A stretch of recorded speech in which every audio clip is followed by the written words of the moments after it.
B'zot yavo Aaron el HaKodesh.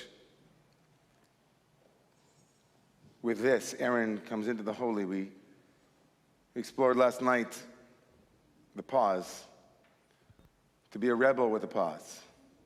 And to rebel with your pause. Talked about the potency and the power of waiting, of not pressing send, of not saying. Waiting at the end of an exhale long enough for your trust in life and in your own intuition and in source to reaffirm that your trust was well placed. Wait. The Bible tells us those who wait on God have more strength. Tikva, the word for hope, is really a rope. And when you're at the end of it, man, that's when you need your hope the most. Is a breath coming? Is hope on the way? Is the cavalry around the corner? The power of the pause cannot be underestimated. Even in the words that Rabbi Meir just shared from the prophet Isaiah, he talks about Shabbat and says, if you will walk differently on Shabbat. I don't know how many of you here have ever seen Tai Chi. You ever seen Tai Chi? If you watch Tai Chi and you have a little bit of anxiety, it's not good for you. Because you're just thinking, step already. Go. And they're not. They're moving so slowly that they can watch all the places in their body that they use strength and power in ways that are not really necessary. What do you really need to move? What do you really need to move your hand? How many of us leave ourselves so depleted because we live our lives using more energy than we need at different moments, and so we have none left over for others? I don't really want to talk about pausing that much, but just as we talk about it, I could talk about it forever because it really is so much in it. In our tradition, the cosmology of our tradition says that God didn't create the world by doing something. God created the world by not doing, by making room. It's called tzimtzum. Can you all say that? Tzim. It actually shares with the Hebrew word for tzom, which means to fast, to withhold, to hold back. The world is created when we make space for it. The breath comes when we allow for it. Our acting, our creativity, our artism, all of those things happen more often than not when we actually stop doing as much as we're doing, because in the end, as my manager at Carmine said, as I made the most brutal espresso ever known to any Italian restaurant anywhere, David, less, she's more.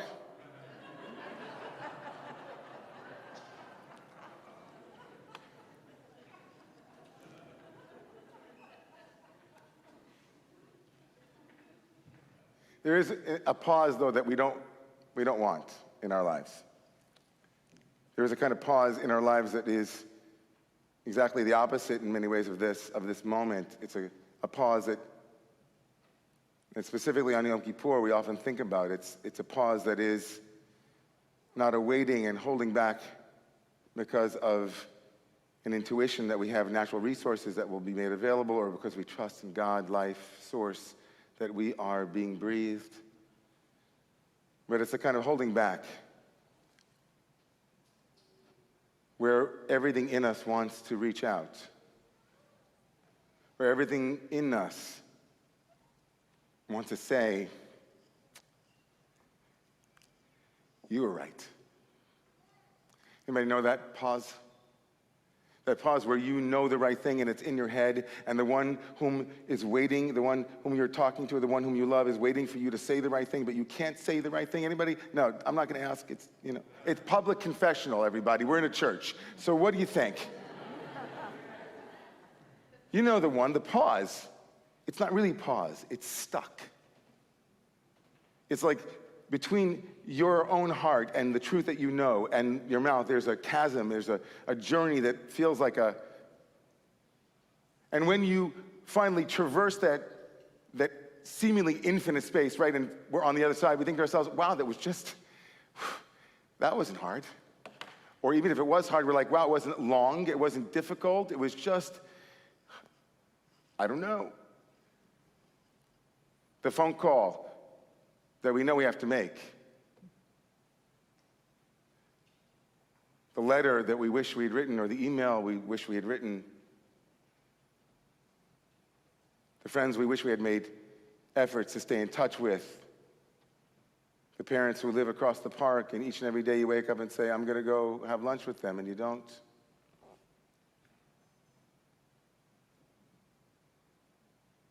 That's a kind of pause or hesitancy that Yom Kippur wants to lift up and honor, because you're not alone. We're not alone. There are so many things that, in so many ways, just to be human is in some way to miss moments. There was a cue and you missed it. I was talking with a friend, I had a couple years before I became a rabbi living here on the Upper West Side. I remember one night that I was on the train going downtown, and there was somebody that looked really interesting to me. I won't say much more than that. But I wanted to talk to her, but she seemed like she was a million miles away over on the other side of the subway car. And I think I was just after some yoga class or something that I must have been doing in my 20s. And something in me all my intuition was saying, I got to go say hello to this person. And the doors opened, and she walked out. And I thought to myself, oh, man. So what do you do in those days, right? When something like that happens? You take out an ad in the Village Voice. Yeah, I did. It's true. Oh, that was you? That was me. It all comes back, full circle. Me, nice Jewish guy with leather coat. Doors open and close, and that's the way of it. And trusting our capacity both to acknowledge that we can't always know. We can't always be without any hesitancy, without just, hey. It's part of one of the things that are lamentable, one of the things that we name and we lift up on Yom Kippur. There's a remarkable quote from the writer Jonathan Safran Foer in his book, Hineni, Here I Am, that I read it once in the New York Times Review, and it stayed with me in the most amazing way. He writes about loss and lament, and he writes that there are so many things that we don't really notice the end of. He says,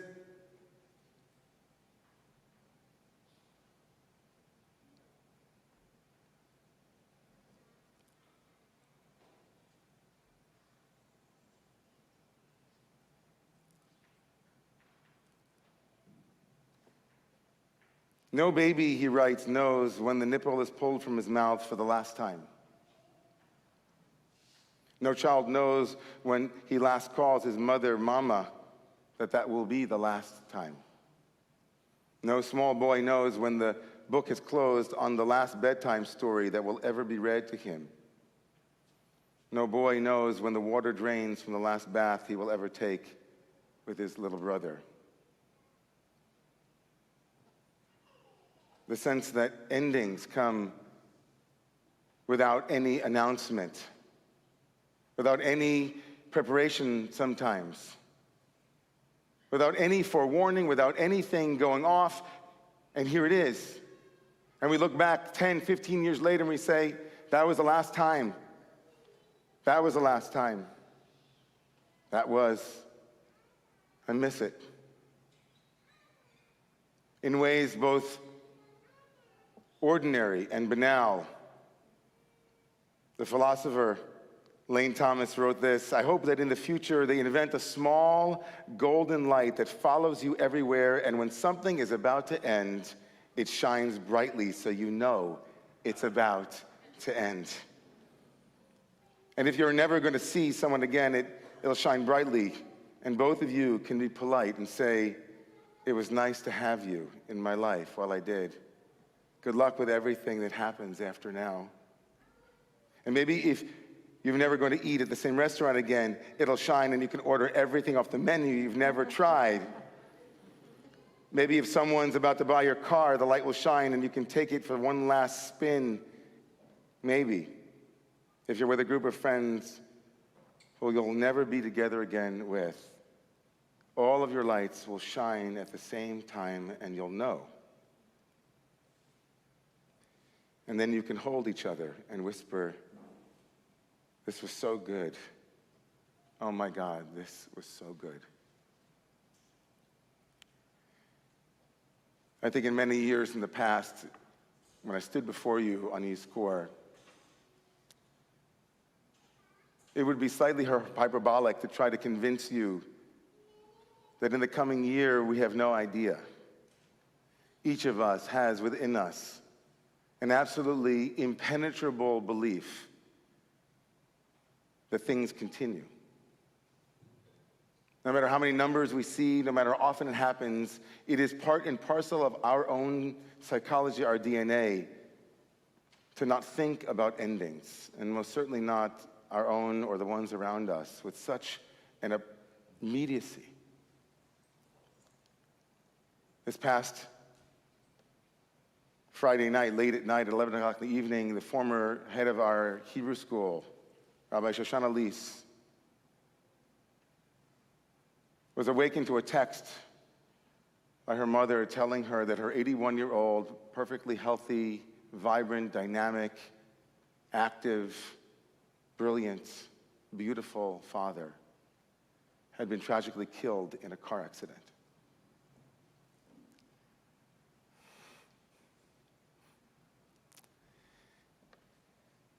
When I got the call on Saturday morning, I thought, I know my friend Sho, she might have some Torah to share with me early in the morning, I thought, so I didn't take the call. But then I saw her text and I called her back.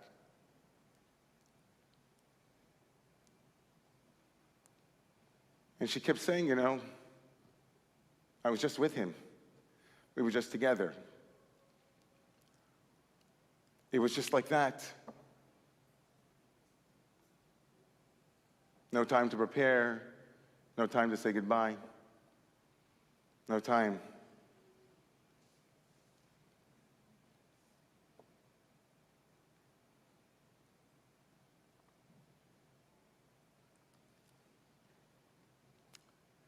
Some of us are really lucky because we've done this work.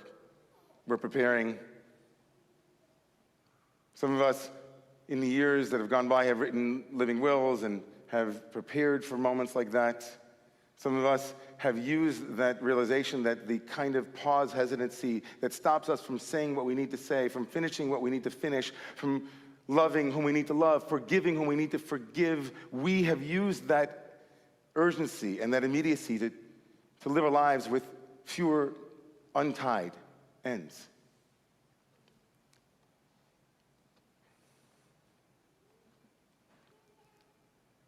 And still,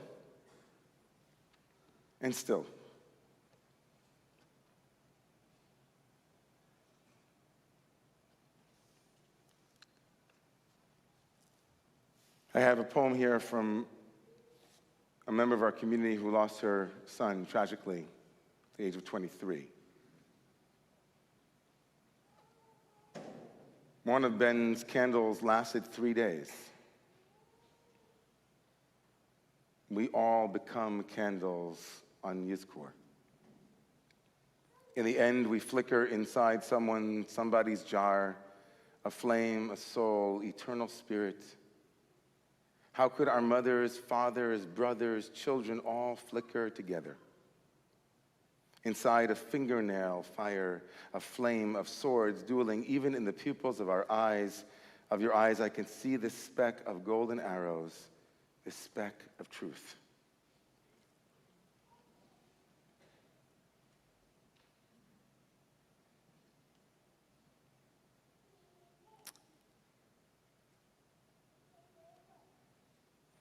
There is a powerful, powerful message in the verse, Bezot Yavo Aron El HaKodesh. With this, Aaron came into the Holy of Holies. Yom Kippur is a day that comes in the aftermath of Aaron's tragedy. His two sons have died in the very Holy of Holies that he is now about to enter. Bezot Yavo Aron El HaKodesh is an invitation into what is it that we take with us into a life that is contingent, that is fraught, that is never telling us that the light above our head will remind us that the person before us each and every moment might never be before us ever again. Bezot Yavo Aron El HaKodesh, he walked back into the Holy of Holies. Maybe in one midrashic tradition, he walks back defiantly, angrily saying, God, I will not come back into a place where there has been this much death. These many people have died from COVID. These many people have been lost. I will not live in a world with such contingency. That's one read. But maybe Aaron walks back into the Holy of Holies with another bezot with this. Maybe Aaron walks back into the Holy of Holies. We walk back into our worlds not with the pause of hesitancy, but with the power and the determination to recognize moments, to not let them slip by, to not live with regrets, not live with unwritten emails and unwritten letters and unwritten and unspoken phone calls and texts. Maybe Aaron walks back and says, I won't let one more thing in my life go without me telling it that I love you. Thank you. You're special. This matters. I have a dear friend who called me this week to let me know that there was a milestone in his life. His little boy was no longer a little boy, and it wasn't because he had had a bar mitzvah. He'd had a bar mitzvah. It wasn't because he, began shaving. Who knows? His little boy was a little boy now because he was on his way to a baseball game for the first time by himself. And my friend was waiting by the phone like the character of the mother of Sisera, waiting by the phone, wondering, because I have no control, I can't pick him up. He's coming back on his own. And my friend said something so beautiful. He said that he told his son that I wish I was there with you, but since I'm not, can you bring back something from that place? Bring back a sweatshirt.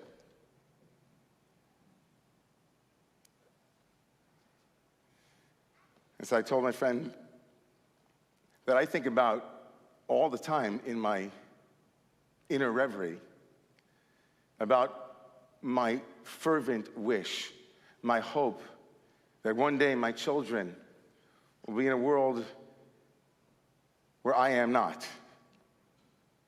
That in the order of things, God should bless me and all of us, that there will come a time when my kids won't have me around. As painful as that is to think about, I'm sure I'm not alone. I wonder where they'll be in 20, 30, 40 years from now. I wonder who they'll be talking to and what they'll be saying, how their stories will play out in ways that please God, at 120, I'll be 120, and on one of those days that I was thinking about that, I happened to a bookstore in upstate New York, in Poughkeepsie. And as we were looking around the toy store, there were all kinds of stuff to get for the boys. I came across this little book, and it's called Letters to My Son. Write now, read later, treasure forever. Cute little book. Has all these little envelopes that you put on the name of your kid, and a little prompt on the back in case you need some kind of writing prompt. I'm proud of you because the best adventure we ever had was, I love being your parent because.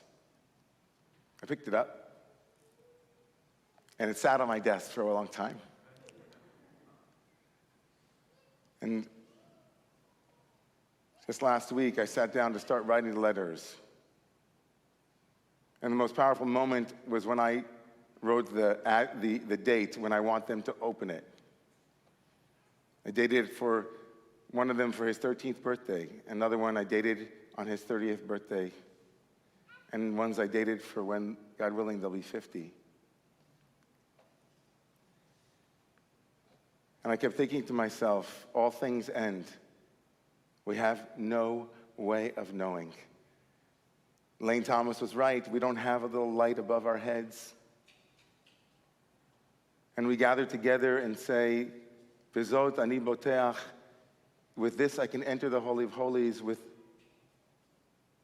these letters, with things that we pass on, with the ways that we communicate, the ways that we traverse and jump over these chasms that catch us, to release ourselves, to say what needs to be said before it's too late. As we move our way towards Yizkor, I'd like to invite all of those who will be staying in the room with us to imagine that the loved one that you're remembering this afternoon wrote you a letter and told you to open it today at 12:15.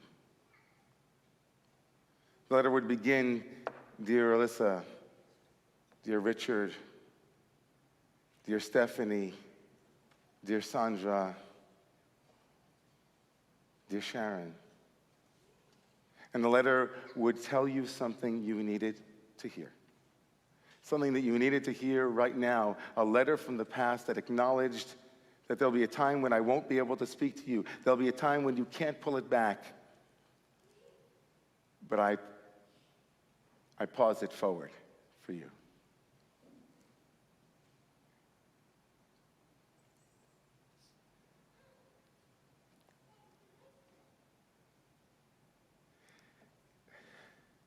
There were rabbis who came together and put a Facebook group together last year because we were thrown. We didn't know what to do. We'd never rabbied in a pandemic before. And one rabbi wrote something that I keep in my heart.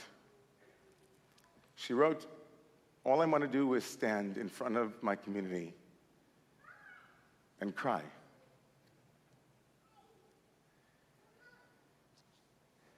I feel that's usually all that I do.